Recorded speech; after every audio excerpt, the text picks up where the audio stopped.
नमस्कार दोस्तों, एक बार फिर से आप सभी का स्वागत है मेरे YouTube चैनल पर। आज एक और इम्पोर्टेंट टॉपिक आप लोगों के बीच लेकर आया हूं। आज के दिन इस वीडियो में बात करने जा रहे हैं एक महत्वपूर्ण टॉपिक की, जो है जुड़ा ब्रिज एनआईओएस के पोर्टल से। देखिए, ब्रिज कोर्स से जुड़े हुए रजिस्ट्रेशन चल रहे हैं, उनमें हो रही हैं गलतियां, जैसे कि कोई डॉक्यूमेंट गलत अपलोड हो जा रहा है, तो उस डॉक्यूमेंट को बदलकर नया डॉक्यूमेंट कैसे अपलोड हो पाएगा, इसकी ट्रिक स्टेप्स सारे इस वीडियो में डिस्कस करने जा रहा हूं। इसलिए वीडियो को बिना स्किप किए हुए अंत तक जरूर देखिएगा। वीडियो को लाइक शेयर कमेंट जरूर कीजिएगा। चैनल यदि अभी तक सब्सक्राइब ना किया हो तो चैनल को सब्सक्राइब करके बेल आइकन को हिट करके ऑल जरूर सेलेक्ट कर लीजिएगा। तो कंटिन्यू करते हैं वीडियो। सबसे पहले गूगल को ओपन कीजिए और ब्रिज एनआईओएस लिखकर सर्च कीजिए। अब आपके सामने bridge.nios.ac.in करके ये लिंक आया है, इसे क्लिक करें। अब आपके सामने bridge.nios.ac.in का ये होम पेज ओपन हो चुका है। इस होम पेज पर लॉगिन कॉर्नर आपको दिख रहा है। इस पर आप देखेंगे दो लॉगिन मिल रहे हैं, टीचर लॉगिन और स्कूल लॉगिन। देखिए, सबसे पहले आपको बता दूं कि आपने सारे डॉक्यूमेंट्स तो अपलोड कर दिए हैं। अब वो चेंज होने का एक ही प्रोसेस है कि स्कूल लॉगिन में जब हेड लॉगिन करेंगे तो वो डॉक्यूमेंट्स को अप्रूव नहीं करेंगे। जिस डॉक्यूमेंट में प्रॉब्लम है उसको रिजेक्ट कर देंगे, यानी जिस डॉक्यूमेंट में दिक्कत है उसको रिजेक्ट करेंगे और फिर उसके बाद टीचर अपने टीचर लॉगिन में जाके दोबारा से डॉक्यूमेंट अपलोड करेगा। तो पहले मैं स्कूल लॉगिन में हेड के द्वारा लॉगिन करके दिखा रहा हूं कि कैसे हेड लॉगिन करके एक डॉक्यूमेंट को रिजेक्ट करेंगे। तो करते हैं स्कूल लॉगिन पर क्लिक।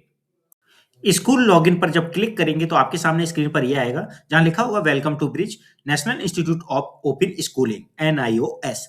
यहाँ पर यूडाइस कोड प्रिंसिपल, जो हेड प्रिंसिपल हैं या हेड इंचार्ज हैं, वो अपना स्कूल का यूडाइस कोड डालेंगे। अपना यूडाइस वाला ही मोबाइल नंबर यूज करेंगे यहाँ पर, और उसके बाद वेरीफाई कोड डालकर सेंड ओटीपी पर क्लिक करेंगे।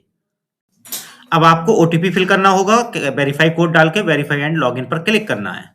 तो देखिए, जैसे ही आपने मोबाइल नंबर यूडाइस कोड डालकर और वेरीफाई कोड डालकर सबमिट किया तो आपको एक ओटीपी मिला होगा। उस ओटीपी को फिल करके जैसे ही आपने आगे प्रोसीड किया तो अब आपके सामने ये डैशबोर्ड आ जाएगा। यहाँ पर आप जब देखेंगे लेफ्ट साइड में एक एप्लीकेशंस नाम से ऑप्शन मिल रहा है। इस एप्लीकेशन पर जब आप क्लिक करेंगे तो आपको कई ऑप्शंस दिखेंगे, समरी, पेड, अनपेड।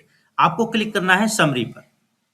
अब आपके सामने देखिए, यहाँ पर एक रिकॉर्ड दिख गया समरी पर क्लिक करने के बाद, जहाँ पर आपको application status, date, state, district, school, application number, reference number, enrolment number जो ब्लैंक रहेगा बाद में जनरेट होके आएगा, नेम रहेगा और लास्ट में एक्शंस बटन रहेंगी, जहाँ पर आपको व्यू डिटेल्स एंड प्रिंट वाला ऑप्शन दिखता है।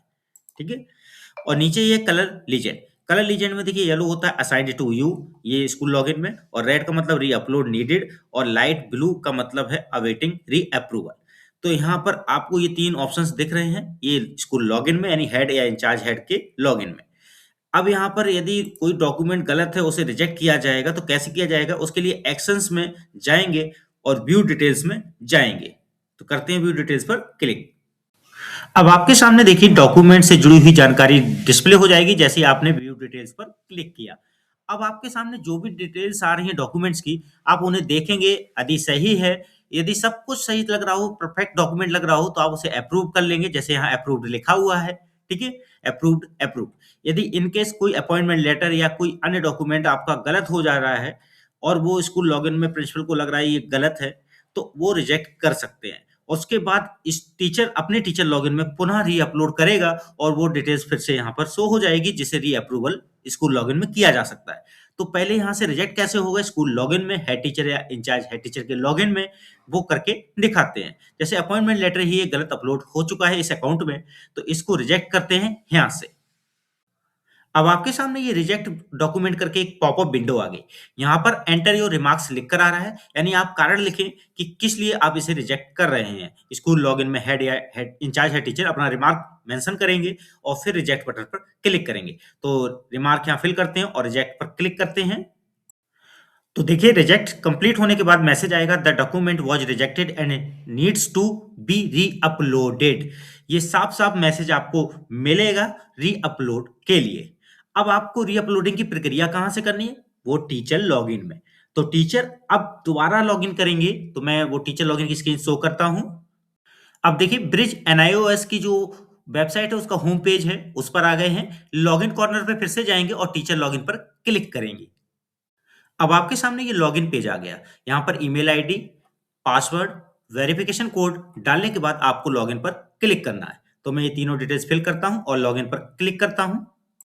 तो अब देखिए सक्सेसफुली जब टीचर्स लॉगिन हो जाएगा तो स्क्रीन कुछ इस तरह से आएगी, जहां आप देखिए साइड में एक मैसेज आ रहा है डॉक्यूमेंट रिक्वायर्ड, लिखा हुआ है additional documents are required to proceed with your application, the request was initiated at school principal, please review and upload the necessary file appointment letter again, remarks, this appointment letter is not showing candidate name page. ठीक है, तो ये remark जो लिखा गया था वो ये है, और आपको क्या करना होगा, डॉक्यूमेंट अपलोड करना होगा दोबारा से, यानी री अपलोड करना होगा। तो इसके लिए आपको क्या करना है, माय डॉक्यूमेंट्स में जो व्यू डॉक्यूमेंट्स हैं इस पर क्लिक करें। अब आप यहाँ देखेंगे माय डॉक्यूमेंट्स में जब व्यू डॉक्यूमेंट्स पर क्लिक किया तो डॉक्यूमेंट्स आपकी स्क्रीन पर यहाँ दिखने लगेंगे, जो 5 डॉक्यूमेंट्स अपलोड किए गए होंगे। मैंने यहाँ पर देखिए ऊपर के 3 डॉक्यूमेंट्स इसलिए हाइड कर दिए, उन डॉक्यूमेंट्स को स्कूल हेड या इंचार्ज हेड द्वारा रिजेक्ट नहीं किया गया। यानी जो 2 डॉक्यूमेंट्स हैं केवल वही स्कूल हेड या इंचार्ज हेड द्वारा यहाँ रिजेक्ट किए गए हैं। जो अपॉइंटमेंट लेटर दिख रहा है आपको, उस पर आप देखिए लिखा है अपलोड डॉक्यूमेंट, यानी यहाँ अपलोड डॉक्यूमेंट करने को मिलेगा। और छोटा सा आपको दिख भी रहा होगा नो फाइल चूजन, यानी कोई फाइल अभी सिलेक्ट नहीं है। ऐसे ही सेल्फ डिक्लेरेशन पर भी जाएंगे तो वहां भी अपलोड डॉक्यूमेंट लिखा हुआ दिखेगा, यानी इन दोनों डॉक्यूमेंट्स को री अपलोड किया जा सकता है। और रिमार्क में नीचे साफ साफ लिखा है कि किस कारण से ये रिजेक्ट हुए हैं। ठीक है, स्कूल लॉगिन में किस लिए रिजेक्ट हुए हैं, रीजन के साथ वहां रिमार्क दिया जाता है, जिस कारण वो रिमार्क यहाँ भी दिखेगा। तो इन दोनों डॉक्यूमेंट्स को अपलोड करके नीचे अपलोड डॉक्यूमेंट पर क्लिक करते हैं। अब यहाँ पर देखिए डॉक्यूमेंट्स को दोबारा से यानी री अपलोड कर दिया गया है। अब आपको जाना फिर से गो टू डैशबोर्ड में, क्यों, एक पॉइंट बताने के लिए। अब आप देखेंगे यहाँ डैशबोर्ड पर स्टार्टेड करके एक मैसेज आ रहा है, your application process has been initiated and forwarded to school principal for further processing. यानी जो आपका एप्लीकेशन है डॉक्यूमेंट्स को री अपलोड करने के बाद फिर से प्रिंसिपल लॉगिन के लिए फॉरवर्ड हो गया है। अब प्रिंसिपल लॉगिन अपना करते हुए डॉक्यूमेंट्स को फिर से चेक करते हुए उसे एक्सेप्ट यानी अप्रूव या रिजेक्ट का प्रोसेस करेंगे। तो देखते हैं प्रिंसिपल लॉगिन पर फिर से। तो देखिए प्रिंसिपल लॉगिन करके फिर से आ गए हैं और एप्लीकेशन पर क्लिक करेंगे यहाँ लेफ्ट साइड में, फिर समरी पर दोबारा से क्लिक करते हैं। अब यहाँ पर देखिए रिकॉर्ड ब्लू कलर में दिख रहा है, क्योंकि लाइट ब्लू जो कलर है वो अवेटिंग री अप्रूवल, यानी डॉक्यूमेंट्स को अपलोड कर दिए गए हैं दोबारा टीचर लॉगिन में, आपको यहाँ री अप्रूवल करना है, इसलिए ये लाइट ब्लू में दिखेगा। अब यहाँ पर एक्शन जो दिख रहा है लास्ट में, यहाँ पर क्लिक करके आपको व्यू डिटेल्स पर क्लिक करना है। अब आप देखिए यहाँ पर वो डॉक्यूमेंट्स दिख रहे हैं जिनको दोबारा से री-अपलोड किया गया है, पहचान है नीचे री-अप्रूव लिखकर आ रहा है। इन्हें री-अपलोड कर दिया गया है इसलिए री-अप्रूव आ रहा है, क्योंकि एक बार ये रिजेक्ट भी हो चुके हैं। और अब आपको री-अप्रूव करने से पहले एक बार डॉक्यूमेंट को फिर से देखना है, डॉक्यूमेंट पर क्लिक करके पीडीएफ जो है तो उस पे क्लिक करके, और यहाँ पर ये इमेज है तो इमेज पर भी क्लिक करके आप उन्हें देख लेंगे, समझ लेंगे। यदि वो बिल्कुल सही हैं तो आप उन्हें री-अप्रूव कर सकते हैं। यदि फिर भी कोई दिक्कत है, सही नहीं है, तो रिजेक्ट करेंगे और फिर से टीचर लॉगिन अपने में उसे री-अपलोड करेंगे। तो यहाँ पर ये दोनों डॉक्यूमेंट्स अब बिल्कुल सही हैं, ठीक है, तो इन्हें री-अप्रूव किया जा रहा है। इसके बाद क्या करना है बताते हैं, री-अप्रूव करने के बाद। अब आप देखेंगे यहाँ पे document required by school principal जो लिखा हुआ है, यहाँ पर आपको रिमार्क देना है। फाइनल अप्रूवल की ये बटन है, इसको सिलेक्ट कर लेना, ब्लू कलर में हो जाएगी सिलेक्ट के बाद। और रिमार्क लिखने के बाद ये बटन सिलेक्ट ब्लू कलर में होने के बाद आपको सबमिट बटन पर प्रेस करना है। अब आपके सामने ये मैसेज आएगा अप्रूव एप्लीकेशन। तो are you sure you want to approve this application, this will move the application to the state approval. यानी आपके द्वारा अप्रूव जब हो जाएगा, यानी हेड या इंचार्ज हेड द्वारा जब अप्रूव हो जाएगा तो ये मूव हो जाएगा स्टेट अप्रूवल के लिए। तो यहाँ अप्रूव बटन पर क्लिक करते हैं। अब ये देखिए सक्सेस का मैसेज आ गया, एडमिशन वेरीफाइड सक्सेसफुली। अब इसे ओके कर लें।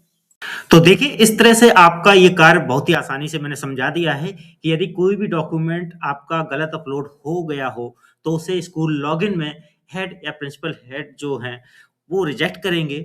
उसके बाद आप अपना टीचर लॉगिन में फिर से उसे री अपलोड करेंगे और स्कूल लॉगिन में उसे फिर से री अप्रूव किया जा सकेगा।